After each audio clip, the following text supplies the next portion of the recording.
Hey guys, it's Jan for Chess24. In this video I'll have a look at the game between Jan Nepomniachtchi and Anish Giri, played in the last round of the Grand Chess Tour Croatia 2019.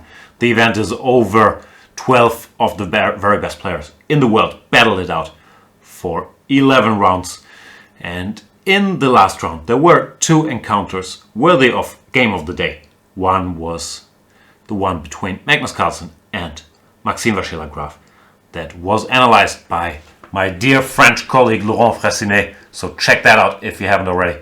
And we shall have a look at the game between Nepomniachtchi and Giri. Not that critical for the standings. Nepomniachtchi before this game is on +1, as we call it, 5.5 out of 10, which he won't be too happy with, as he started with 3 out of 3, but then slowed down, lost the game to Magnus Carlsen, could not quite keep up his speed. Anish Giri also won't be too thrilled with the way his tournament has gone. He's at 4.5 out of 10 at -1. Lost a game, a brutal game to Magnus in the first round, then could not quite recover from that for a while.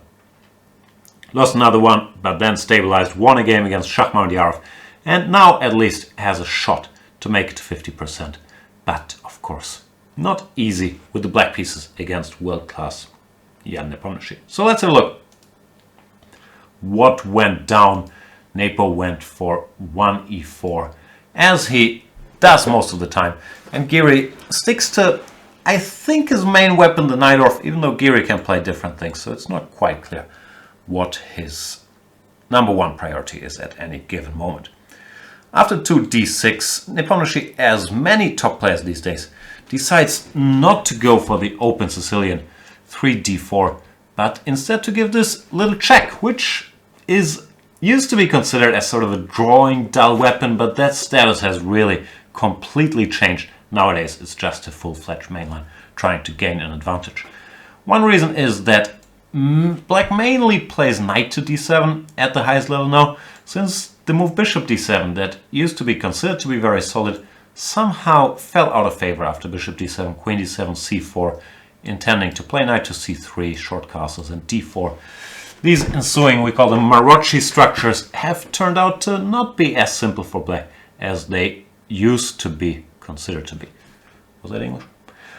So instead of bishop to d7, people have started going knight to d7, and all kinds of different lines have crept up here over the years.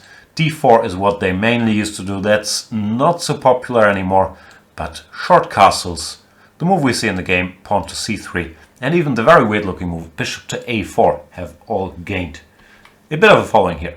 Nepomniachtchi goes c3. Logically enough move, he's trying to build a full pawn center by going pawn to d4, and Giri plays knight to f6, stopping that by attacking this pawn on e4. Now Nepomniachtchi plays a move that looks very strange at first sight. He goes for bishop back to d3. It's one of those don't try this at home situations where he's moving the bishop twice in the first 5 moves and then puts it on d3, blocking his own d-pawn. But it does make perfect sense, because this bishop wants to go to c2 and then prefer d4. And regarding the loss of tempo, the bishop will argue that he spent his time well because he forced his knight to d7, where it's somewhat passive for the structure that will ensue later after bishop d3, bishop c2 and d4. The knight would much rather be on c6, which of course knight c6 was a legal move here, but that has different issues. For example, castles, knight f6, e5 is tricky, so knight c6 has never been that popular as a reply to bishop b5 check. Bishop d3, perfectly logical move, but of course we have to acknowledge that it does lose time. There is an alternative in the form of queen e2, after which the bishop normally gets to c2 via a different route, via a4 to c2. A lot of theory here as well after bishop b7, but not the subject of our game today. Bishop to d3 played. Giri decides to fianchetto his bishop, goes g6, bishop g7.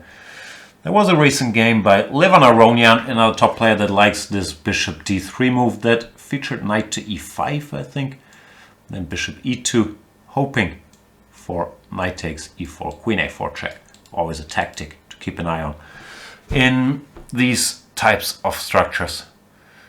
But obviously black not forced to blunder that knight. After knight takes f3, bishop takes f3. The game continues, even though this bishop would have made 4 of the first 7 moves. White has decent chances for an opening advantage here. Not in this game, or the bishop only makes 3 of the first 7 moves in this game. And Nepomniachtchi manages to occupy the center after g6, bishop c2, bishop g7, pawn to d4, short castles, short castles. So far so good, so far everything has been seen before. And now Giri goes for a move that's very logical, but according to my database has only been played once before in a game between Kalema and Kawuma, played in Kampala 2017. They played this move that we also see today, or in this game, between Nepomniachtchi and Giri. Pawn to b5. Very logical. Black gains space on the queen side, wants to fianchetto his bishop to b7. And b5 is more active than b6 for that purpose. If white plays something slow here, let's say a4, black goes b4, takes, rook e1, something along those lines, black would have a fairly decent position. The bishop can go to b7 or a6. Black can play e5 when he feels the need to. And it does look like his pieces develop fairly harmoniously. Therefore, in order to punish this b5, Nepomniachtchi decides to act very aggressively in the center, pushes on e-pawn, puts the pawn on e5. He has to do this before black gets in bishop b7, after which there would always be bishop takes f3, followed by d takes e5. So e5 played, leading immediately to very sharp, very double-edged play. Giri decides to react in a passive-looking manner by playing knight to e8, but I should point out here already that both guys are still following their home preparation, and it will soon be revealed who had done his homework better in this game, or before this game I should say. Knight to e8, because Nepomniachtchi does not hesitate now to complicate matters even further, showing the idea of his early e5, pushing this pawn to the e6 square. And once again, black is under pressure, but white, in order to play for an opening advantage, also did not really have a choice. If he had started with, let's say, rook e1, cd, cd, de, de, bishop b7. Once again, the fact is telling a bit that black has a small lead in development because of this bishop's early adventures. And here bishop takes f3, followed by knight takes e5. Already kind of awkward to parry, while e6 fe is not really a problem. Black just goes knight c5, is very active. Therefore, Nepomniachtchi chooses pawn to e6, f takes e6, knight to g5, going for the attack instantly. Knight g5 not only threatens knight takes e6 with a fork against d8 and f8, but it also, at the very least, hints at possibilities of going knight takes h7, followed by queen h5 check, should the black king recapture with a serious attack on the black king. So stakes are high very early on here, and Giri plays the move knight to c7. Very logical, uses this knight to defend the e6 pawn, but the knight steps away from the king side. The problem white has now is he would like to sacrifice on h7 and go queen h5 check, king g8, bishop takes g6, but that would be met by knight to f6, covering the h7 square. And therewith, therefore, stopping white's attack. So you can't do that, and that explains Nepomniachtchi's next move. He goes d takes c5, still following his preparation. And I asked Giri after the game about what happened here, and Giri mentioned that according to Nepomniachtchi's computer, white was much better after d takes c5. Knight takes c5. And Nepomniachtchi now decided to justify that optimistic evaluation by going for broke, going for the move knight takes h7.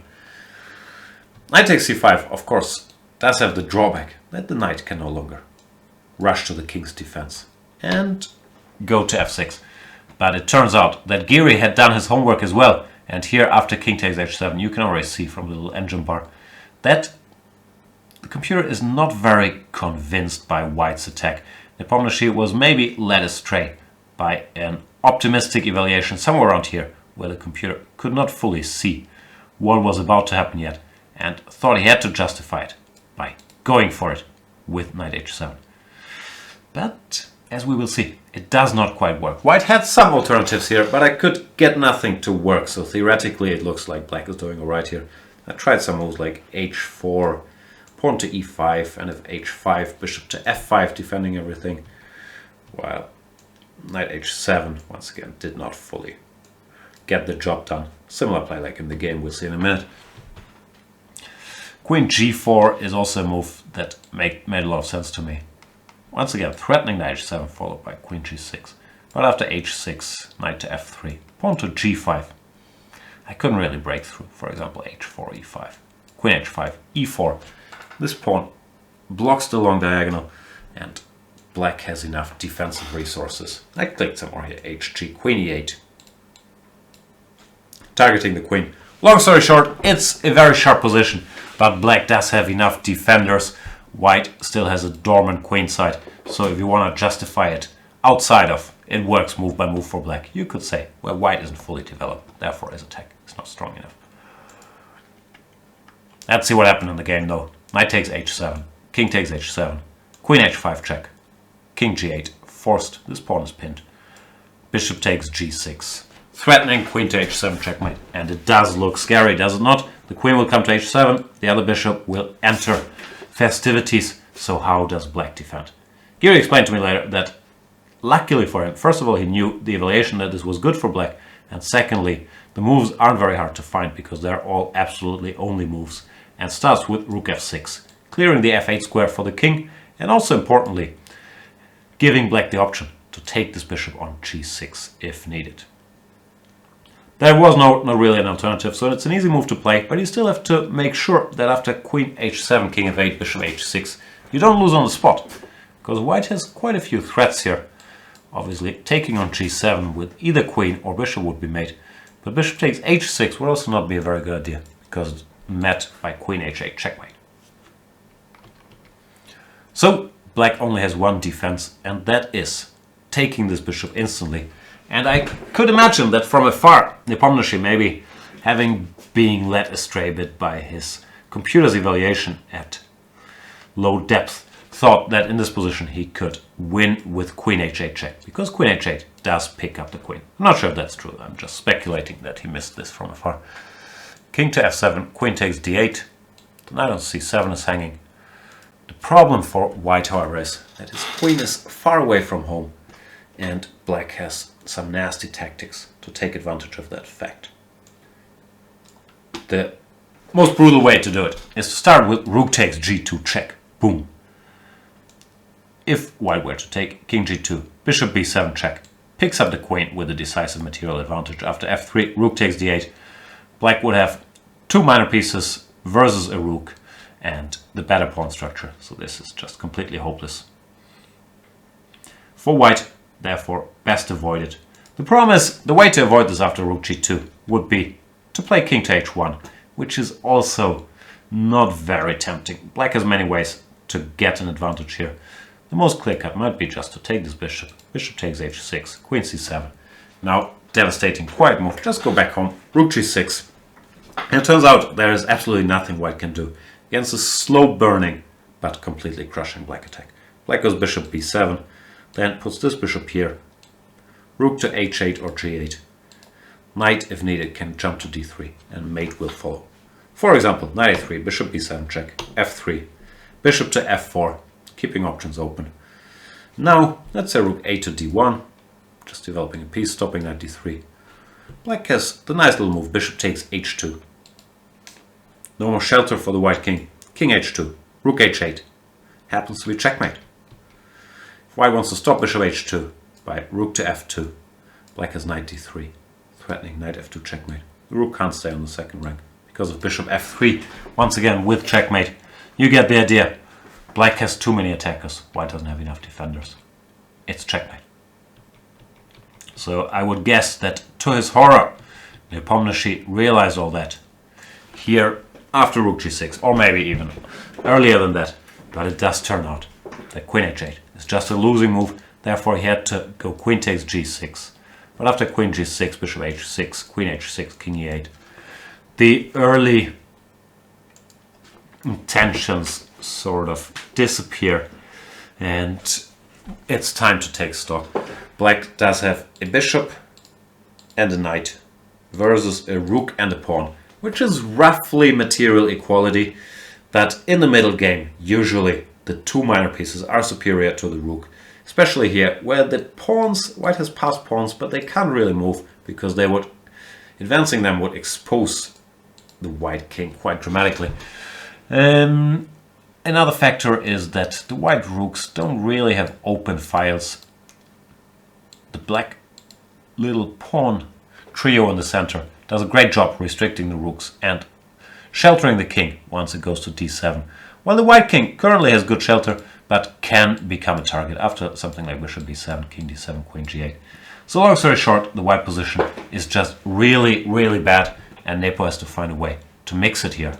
He starts by playing b4, forcing his knight to the rim, but it's not a bad rim square, covered. Can also go back here.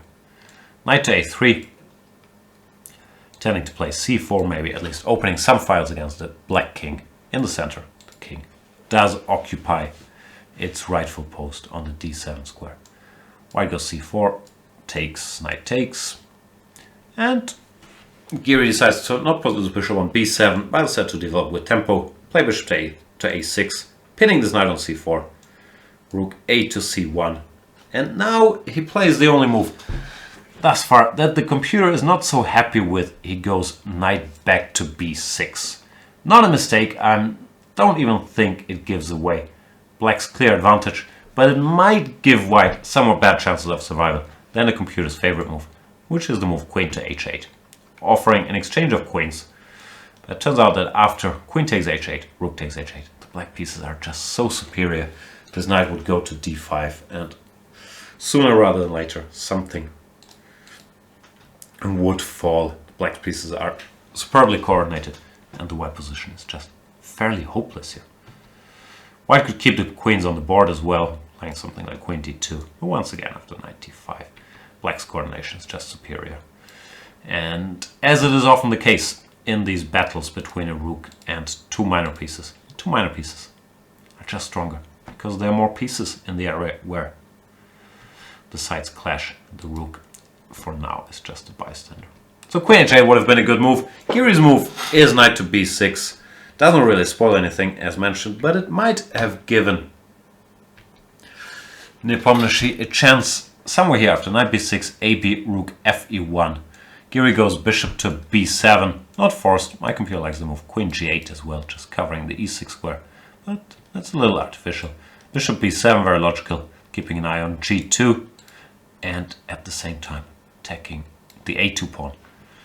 But it does allow white a way to return material, maybe gaining some drawing chances. I'm still not 100% sure. The line I'm talking about is rook takes c7 check, forcing king takes c7, because after queen takes c7, queen takes e6, white has a perpetual, so this would not help in the black case. Therefore king c7 is forced, queen takes e6. Now some line like queen d7, queen takes e7, when all of a sudden white is a piece down, but he has collected 3 pawns. He does have 3 passed pawns on the king side. It still is black who's better, especially a move like rook g8 makes that clear. Targeting the g2 pawn, white has to play g3. And now we can see the white king will be eternally weak because this bishop controls his escape squares. But this was still Nepomniachtchi's best chance by far. In a position like this, I didn't analyze too deeply if black's winning chances are higher than white's drawing chances. But certainly what Nepomniachtchi had to go for, and the best chance he had to make a fight out of this game, because out of this position, the game has certainly been a fight, but because in this position after bishop b7, Nepomniachtchi decided not to do that, went for queen e3. But Giri plays a move he's very happy to play anyway. He goes pawn to b5, using this pawn to fix the 2 guys on the queen side. And if black is just allowed to stabilize here, once again his 2 pieces will be so superior to the rook. Queen wants to go to g8, threaten checkmate. The bishop can go to d5, maybe c4. This knight can eventually join the festivities via d5 or e6. It's just a very bad position for white. Nepomniachtchi tries a3. Could still have taken on c7, but this would have been a worse version than on the previous move. So he tries a3, bishop to d5. No more rook c7, queen e6 business. Rook to c3, queen to g8, queen to h3. The threat was queen takes g2 checkmate. Queen h3 covers that. But Giri, now reasonably effortlessly, just activates all his pieces. Queen g7, targets the rook, allows his own rook to come to g8 or h8 if needed. And the queen also wants to activate. In the center, rook e c1 offers some counterplay against c7, but only for a move, because after bishop c4, there's nothing to be gained on that c file. The white position is pretty hopeless, so let's just win. Watch the finale. Rook to e1, queen to d4, activating further. Rook to f3. White doesn't want to move the queen away, because if it goes anywhere, there's no more pressure on the e6 pawn, and then this knight just finishes the job by going to d5. So rook to f3, queen to d2, going after this rook. And the tactical point is that after the most logical move, rook fe3, defending the guy. It's the black rook that has not made a move so far, delivering the coup de grace by playing rook takes a3 and a rook a3, queen e1 is checkmate. Therefore, Nepomniachtchi had to play rook to b1. But with the rooks uncoordinated like that, you can tell the end is near. The knight now joins the action. e6 is no longer hanging. Knight to d5, queen to g3, bishop to e2, attacks the other rook, rook fb3. And here, a small tactics exercise, if you guys feel like it. Black to move and win decisive material. How did Anish Giri end the game? If you don't feel like it, I'll just tell you. If you want to figure it out, you can pause the video and think about it. The game ended after the move bishop to d1, targeting the hapless rook once again and simultaneously threatening queen to e1 checkmate. There's nothing White can do about it. Rook b2, queen e1. If not, the rook just gets taken. So, in sort of easy victory for Anish Giri, mainly due to his superior preparation. It looked like he ran into a scary attack. Out of the opening, knight g5, knight c7, dc, knight c5, knight h7, but he did know that knight takes c5 was a good move, and he did know that knight takes h7 didn't quite work. While Nepomniachtchi was led astray by his own computer, probably, I'm not quite sure what happened, probably he only let it run briefly in a position like that, and it indicated that knight takes c5 didn't quite work. And then if you feel like, if you recall the computer says you're much better, you feel like knight takes h7 should work. The trouble was, however, it didn't, because this queen h8, king f7, queen takes d8 ran into the big counter rook g2, and black wins. So, nice victory there for Anish Giri that brought him back to 50% in the standings, and you can imagine that the players had very different reactions to this game. Jan Nepomniachtchi tweeted, "Press F for frustration," and Giri was thanking his helper who's always there for him, always helping him day and night, working in the most inhumane conditions, never asks for anything, just keeps on doing his thing. His personal computer. Anish Giri reaches 50%, Jan Nepomniachtchi falls back to 50%. I'll show you the final scores and standings if you don't want to know, maybe you still want to find out how Magnus Carlsen did, then end this video now, because here they come. Magnus Carlsen wins the tournament by winning his last round game against MVL in style. 8 points out of 11 against such a world-class field is yet another amazing result for the world champion, who has now won 8 tournaments in a row, has gotten his rating to his previous best of 2882. This is the rating he has in the live list after this tournament. It's also the highest rating he ever had a couple of years ago. So Magnus Carlsen cruising, seems unstoppable. Great tournament also for Wesley So, making his comeback as a full-fledged top 10, maybe top 5 player by winning 20 points in this tournament. And yeah, you can see the rest of the field. Giri and Nepomniachtchi both on 50% in the end. I guess Giri will be happier with it than Nepomniachtchi, because Giri started with -2, while Nepomniachtchi started with +3. That's it from the Croatia Grand Chess Tour. I hope you guys enjoyed the coverage, our little videos, and see you on chess24.com if you feel like. A bunch of banter blitzes coming up this week. Thanks for watching. See you guys soon.